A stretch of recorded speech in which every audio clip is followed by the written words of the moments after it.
அன்பான உறவுகளே,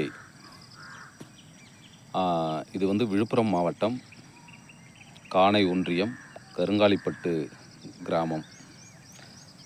இப்போ நாம் இந்த ஒரு மரம் ஒன்று பார்த்துட்ருக்கோம்ல, இது ஒரு பனை மரம். இந்த பனை மரம் பார்த்திங்கன்னா ஒரு பனை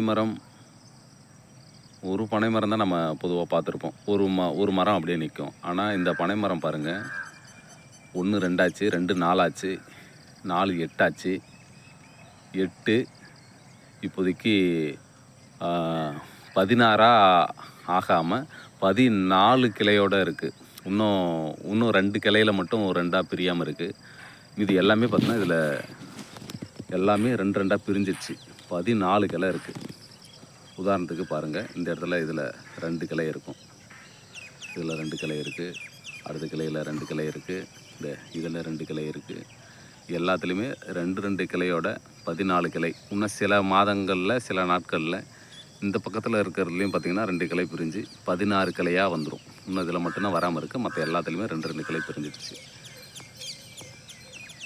இதுக்கு முன்னாடி நான் வீடியோ ஒன்று போட்டிருந்தேன் இந்த மரத்தை பற்றி தான்.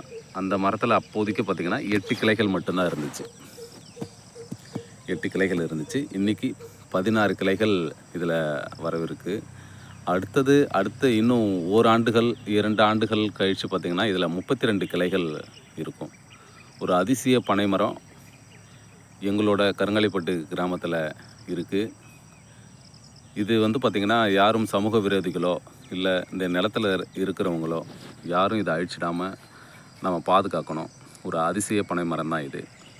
அரசு அதிகாரிகளும் இதை பாதுகாக்கணும் அப்படி சொல்லி கேட்டுக்கிறேன். நன்றி.